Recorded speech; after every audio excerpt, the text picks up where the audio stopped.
Movie की story शुरू होती है आदिलाबाद के जंगल से, जहां एक आदिवासी लड़की एक अंग्रेज औरत के हाथ पर टैटू बना रही होती है।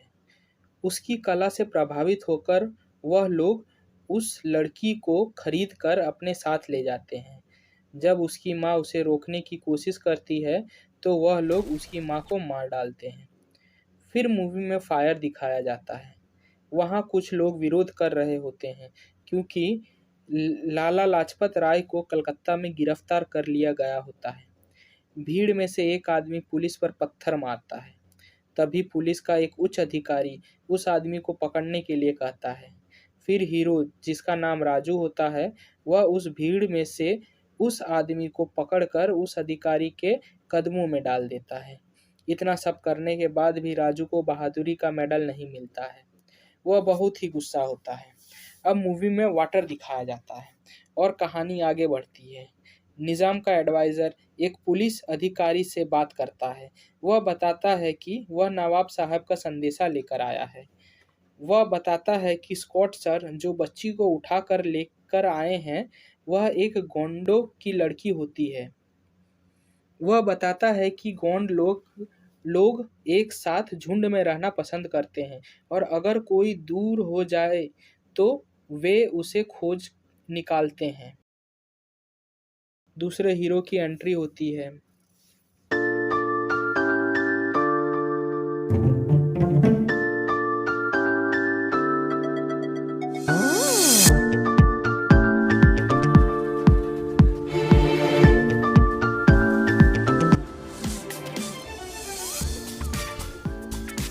अब जंगल में बताया गया है कि भीमा कैसे जंगली जानवरों को पकड़ता है। भीमा दिल्ली में मुस्लिम परिवार के घर में शरण लेता है। वहाँ वह मैकेनिक का काम करता है। ब्रिटिश ऑफिशियल्स मीटिंग करते हैं और बताते हैं कि स्कॉट को मारने के लिए गोंड जनजाति के लोग आ रहे हैं। स्कॉट की वाइफ बताती है कि जो भी उस आदमी को पकड़ कर लाएगा, उसे स्पेशल ऑफिसर की पोस्ट दी जाएगी। राजू उस आदमी की तलाश में निकल जाता है। वह भीमा के भाई का पीछा करने लगता है, पर पकड़ नहीं पाता। राजू ब्रिज पर आता है। वहाँ ब्रिज के नीचे एक ट्रेन का एक्सीडेंट होता है। राजू और भीमा दोनों मिलकर ब्रिज के नीचे एक बच्चे को उस एक्सीडेंट से बचाते हैं। दोनों में दोस्ती हो जाती है। भीमा एक ब्रिटिश लड़की को देखकर रुक जाता है। वह उससे बात करने का कोई बहाना खोजता है। तभी राजू सड़क पर कील फेंक देता है, जिससे उस लड़की की गाड़ी पंचर हो जाती है। भीमा उसे अपनी गाड़ी पर बिठाकर मेले में ले जाता है। वह उस लड़की से उसका घर देखने के लिए कहता है, पर वह मना कर देती है। फिर उस लड़की से उसका नाम पूछता है और वह अपना नाम जेनी बताती है। मेले में से जेनी एक छोटी लड़की के लिए कपड़े खरीदती है। तभी भीमा उसे एक कंगन बना के देता है उस छोटी लड़की को देने के लिए। छोटी लड़की उस कंगन को पहचान लेती है और बहुत खुश हो जाती है। जेनी भीमा को अपना घर दिखाने ले जाती है। उस घर में भीमा को वह छोटी लड़की कैद में मिलती है।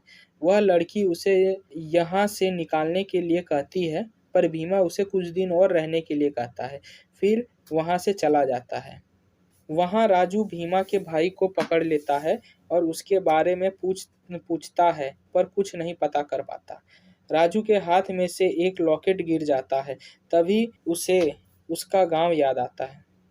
भीमा का भाई एक सांप पकड़कर राजू के ऊपर फेंक देता है। वह सांप राजू को काट लेता है। वह बहुत ही बुरी हालत में भीमा के पास आता है। भीमा उसके शरीर से सांप का जहर निकाल देता है। भीमा राजू को बताता है कि वह मुस्लिम नहीं है, वह भील है, गोंडों का बेटा। अंग्रेजों ने उसके गांव से एक बच्ची को उठा लिया था और उसी को बचाने आया है। मल्ली को ले जाने आज रात को अंग्रेजों के हवेली जाएगा। भीमा एक ट्रक लेके स्कॉट के हवेली में हमला कर देता है। ट्रक में से बहुत सारे जंगली जानवरों को आज़ाद कर देता है। जंगली जानवर वहाँ के लोगों पर टूट पड़ते हैं। फाइट सीन बताया गया है। जब भीमा मल्ली को छुड़ाने जाता है तभी राजू पुलिस यूनिफॉर्म में वहां आके उसे रोकता है। राजू भीमा को अरेस्ट कर लेता है। दोनों के बीच हाथापाई होती है। राजू भीमा को अरेस्ट करके स्कॉट के हवाले कर देता है। राजू का प्रमोशन स्पेशल ऑफिसर के पोस्ट पर हो जाता है। उसे हथियारों का कार्यभार दिया जाता है। उसके बाद राजू फ्लैशबैक में चला जाता है। अब उसके बाबा का सीन बताया जाता है। वह लोगों को राइफल चलाना सिखाते हैं। प्रैक्टिस के दौरान राजू के कंधे में दर्द होता है। उसके बाबा जब उससे पूछते हैं तो वह बताता है कि राइफल चलाया था, तभी चोट लग गई। तभी अंग्रेज आते हैं और धुआंधार गोलियां चलाते हैं। अंग्रेज उन्हें हथियार डालने के लिए कहते हैं, पर वे अंग्रेजों पर हमला कर देते हैं। दोनों ओर से गोलियां चलती हैं। रामा राजू की गोलियां खत्म हो जाती है। तभी राजू की एंट्री होती है। राजू गोलियां लेकर अपने बाबा के पास जाता है। वे राजू को फायरिंग करने के लिए कहते हैं। राजू अंग्रेजों को मारता जाता है। तभी अंग्रेज उसके भाई बहन और माँ को मार डालते हैं। फिर उसके बाबा अपने पीछे बॉम्ब बांधकर सरेंडर करते हैं और राजू को निशाना लगाने के लिए कहते हैं। बॉम्ब ब्लास्ट होता है और सभी मारे जाते हैं। अब स्कॉट राजू को भीमा को कोड़े मारने के लिए कहता है।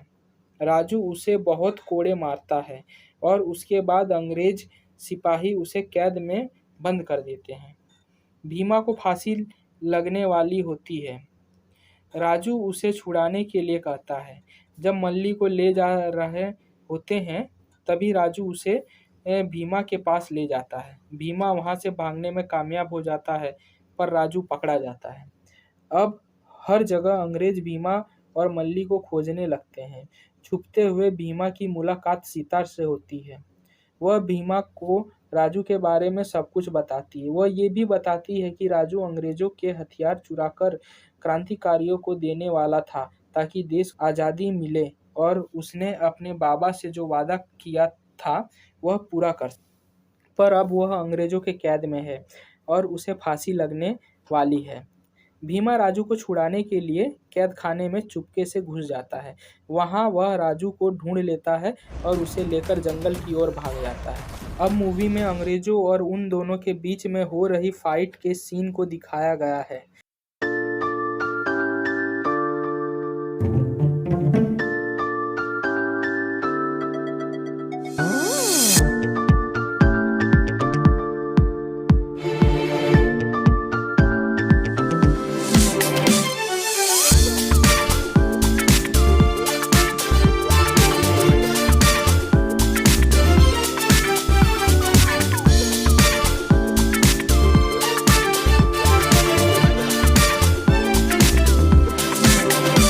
दोनों मिलकर स्कॉट की हवेली तबाह कर देते हैं। उसमें रखे हुए सारे हथियार बर्बाद हो जाता है। स्कॉट की पत्नी मर जाती है। भीमा स्कॉट को गोली मार देता है। राजू बचे हुए हथियार क्रांतिकारियों को दे देता है। मूवी गाने के साथ एंड हो जाती है।